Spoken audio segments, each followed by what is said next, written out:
ওই যে লুড্ডু হাফ লুড্ডু খেয়েছেন নি, যদি গণভোটটাতে না দেন তবে হাফের মতো পুরো 90 থেকে মনে করেন পরবর্তীতে কেন উঠলে পরবর্তীতে আবার দুই হয়ে নিব।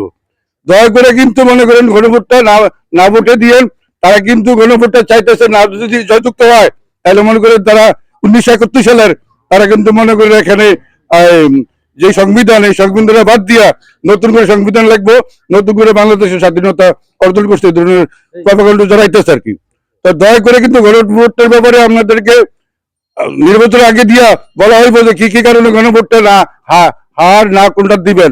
তো আমাদের যেহেতু গণভোটটা না দিতে হবে, এই জন্য আমি বলি আমাদের নেতাকর্মী যারা আছে গণভোটটা না দিবেন। যেহেতু যদি গণভোটটা না দেন পরবর্তীতে আপনারা আমার কপালে অলক্ষী আছে।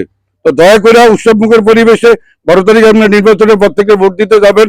আলহাজ মঞ্জুল হাসান মুন্সিকে পঞ্চমবারের মতো নির্বাচিত করে, যেহেতু অনেক বক্তারা বলেছে যে যদি এবার বিপুল ভোটের ব্যবধানে নির্বাচিত করা যায় তাহলে আগামী দিনগুলোতে এদের মন্ত্রী হওয়ার সম্ভাবনা আছে।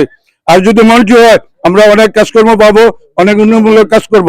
আর বিশেষ করে গতদিন এক বক্তা বলেছে যে এটা শৈত্যের মূল্য বলেছে যে যদি আপনার সেন্টারে আমার সেন্টারে আমাদের ইউনিয়নের 6টা সেন্টার, যে সেন্টারে বেশি ভোট পান এই সেন্টারে কিন্তু মঞ্জুল হাসান মুন্সি কিন্তু অতীতের অভিজ্ঞতা বোঝা যায় যে এই সেন্টারে যে কেন্দ্রের মধ্যে বেশি ভোট পাওয়া যায় এই সেন্টারে বেশি উন্নয়নমূলক কাজ করে, এর কাছে একটা খতিয়ান থাকে। তো দয়া করে তার অতীত বিএনপির ঘাঁটি ছিল, এখন আগামী দিনগুলোতে বিএনপির ঘাঁটি হিসাবে রাখিয়া আপনার বেশি ভোট ব্যবধানে মঞ্জুল হাসান মুন্সিকে বিজয় করে দিবেন এই আশা ব্যক্ত করে আপনার সকলে ভালো থাকেন। আসসালামু আলাইকুম।